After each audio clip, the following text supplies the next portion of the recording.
안녕 친구들. 몸과 마음이 모두 평안한가요? 이런 인사 교회에서 자주 하지요. 평안, 평강, 평화. 그리스도인만 아니라 온 세상 사람이 다 좋아하는 단어가 아닐까요? 월요일부터 시작한 사사기 큐티를 통해서 이 평안 성경 용어로 샬롬을 알아볼까 해요. 기도하고 시작합시다. 하나님 아버지, 새로운 성경 사사기를 묵상할 수 있도록 해주셔서 감사합니다. 사사기를 통해 교훈과 지혜를 내려주세요. 예수님의 이름으로 기도드립니다.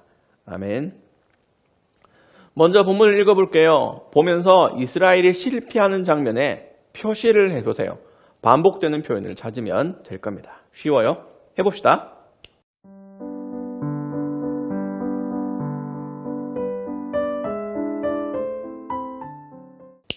오늘 제목이 샬롬, 엔샬롬이에요. 샬롬, 앤드 샬롬이 아니라 샬롬, 그리고 엔샬롬입니다. 해석하자면 평안, 그리고 평안 없음이죠. 보통 평안에 받는 말은 후보가 많아요. 불안, 전쟁, 위기 등. 그러나 성경적으로 평안에 받는 평안이 없다라는 게 맞아요. 여러분 아이돌 좋아하죠? 팬이지? 그 팬에 반대는 안티팬. 맞죠? 팬, 안티팬, 빠 아니면 까. 그런 방식으로 서로 대조군에 있는 게 또 샬롬, 엔샬롬이고 사사기는 그 상태를 잘 보여줍니다. 본래 이스라엘은 샬롬, 즉 평안의 민족이에요. 출애굽의 목적이 뭐라고 했죠? 가나안 땅 도착과 하나님 나라 건설이에요. 그렇지만 도착한다고 끝이 아니야. 거기에 있는 사람들을 몰아내야 합니다. 그래야 샬롬을 얻을 수 있어요. 하나님이 왜 그렇게 우상을 금지하고 다른 나라 사람들과 교류를 못하게 하셨나요? 어째서 출애굽기와 민수기 여호수아서에서 그렇게 전쟁하고 많이 죽이나요? 샬롬을 위해서예요. 성경의 샬롬은 죄를 지을 수 있는 환경을 배제하는 겁니다. 죄를 물리치고 나서야 진정한 평안을 얻어요. 이스라엘만 아니라 가나안 땅도 평안해지죠. 가나안 땅은 죄가 가득 찬 엔샬롬의 땅이었으니까. 그렇게 샬롬이 이루어진 곳에서, 다시 말해 죄 지을 수 있는 환경을 제거한 곳에서 하나님 나라의 기초를 다지는 거죠. 이스라엘은 그런 면에서 샬롬 공화국이어야 해. 그러나 오늘 제목이 왜 샬롬, 엔샬롬, 평안, 무평안, 평안하다, 평안하지 않다이냐? 목적은 샬롬인데 현실은 엔샬롬이거든. 사사기를 통해 여러분은 그걸 반복해서 확인할 겁니다. 이스라엘요? 정말 쉬운 사람들이야. 자꾸 죄를 허용해요. 오늘 본문 1문단에 대표적인 장면이 나옵니다. 보니까 요셉 자손이 베델이라는 성을 점령하러 나아갔는데 정탐꾼을 보냈어요. 정탐꾼이 현지인에게 정보를 얻어 베델을 점령했어. 정보를 준 현지인과 가족들을 살려줬대. 요거 어디서 많이 본 장면이죠? 여리고성에서도 정탐꾼들이 라합을 통해 정보를 얻고 라합과 그녀의 가족을 살려줬어. 그런데 같은 그림이라도 큰 차이가 있어요. 요셉 지파는 크게 잘못했어. 그게 뭔지 궁리해 볼까? 왜 여리고에서는 되는데 베델에서는 안 되는 걸까?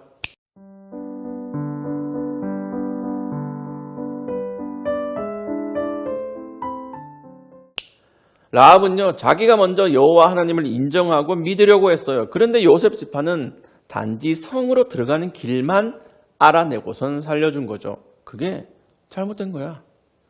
이 전쟁은 일반적인 전쟁이 아니에요. 샬롬을 이루기 위해 가나안 땅에 사는 사람을 모두 죽이거나 쫓아내야 됩니다. 그런데 요셉 자손은 단지 전투에서만 이기려고 하나님이 가르쳐 주신 대로 하지 않았어요. 그 땅에 그 사람들을 계속 살게 해서는 안 되었던 거야. 보세요. 그래서 26절에 그 사람이 옆 동네에 가서 살았대. 단지 이웃 사촌이 아니라 그 사람과 후손들 때문에 요셉 자손은 가나안의 우상을 섬길 가능성이 높아진 거예요. 그 잘못이 이 문단에서도 반복됩니다. 이스라엘은 27절에 나오는 것처럼 가나안 사람들을 쫓아내지 못한 죄를 지었어요. 다른 자손들도 마찬가지야. 가나안 땅에 도착해서 그 땅을 정복하고 샬롬의 상태로 만들기 위해 전투는 치렀는데 하나님이 가르쳐 주신 대로 하지 않았던 거죠. 그래서 어떤 자손은 가나안 원주민과 같이 살기도 하고 어떤 자손은 노예로 부리기도 했어요.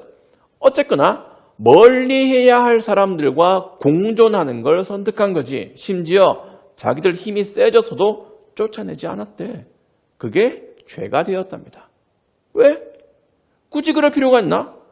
죽이고 빼앗는 것보다 서로 존중하고 함께 사는 게 중요하지.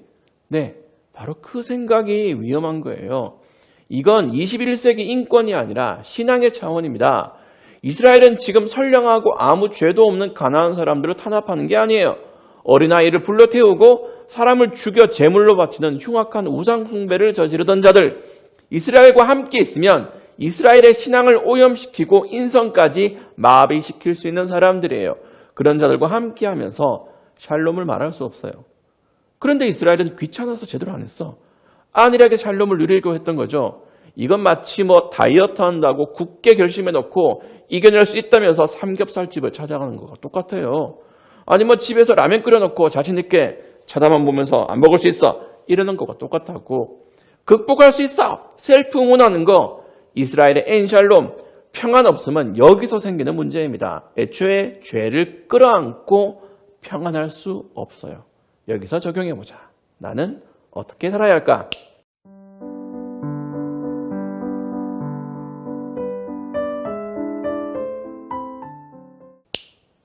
그러면 우리도 교회 안 다니는 사람하고는 절대 교류를 금지해야 할까? 급식도 우리끼리 먹어야 돼? 우리도 교회 주변에 있는 불신자들 막 습격하고 몰살시켜야 되나요? 아니요.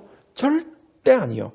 그 시대와 오늘날은 달라요. 교훈을 잘 살펴야 합니다. 오늘날 우리가 누리는 샬롬도 죄를 없애거나 멀리하는 환경 안에서 가능한 겁니다. 사사기는 앞으로 쭉 엔샬롬의 환경을 만들어가는 어리석은 이스라엘을 보여줄 거예요. 우리도 그렇게 될 수 있어요. 자기가 쫓아내지 않았으면서 죄를 멀리하지 않았으면서 본인이 안일하게 대처하면서 왜 평안하지 않을까? 왜 나는 늘 불안할까? 하나님이 너무 멀게 느껴져. 그렇게 고민만 하면 안 되는 거야. 죄에서 승리한 건 예수님이 이미 이루셨어요. 예수님이 아주 그냥 박살을 내셨지. 그 예수님을 믿는 우리는 어설프게 죄와 유혹을 무찌르겠다 하지 말고 죄를 멀리하는 환경을 만들어가는 겁니다. 같이 살지 말고 쫓아내세요. 뒷담화 장소에 가지 않는다든지 스마트폰을 잠근다든지 하는 구체적인 행동을 하세요. 그리고 무엇보다 항상 성경을 묵상하면서 하나님 앞에서 살아가려는 노력을 하는 거예요. 그래야 우리 삶에서 샬롬의 나라가 완성됩니다. 모두 그런 나라의 백성이 됩시다. 기도할게요. 하나님 아버지, 오늘도 말씀을 통해 귀한 교훈을 주셔서 감사합니다. 샬롬, 엔샬롬, 그 중에 샬롬의 나라에서 영원히 살 수 있도록 항상 말씀으로 저희 마음을 깨워주세요. 예수님의 이름으로 기도드립니다. 아멘.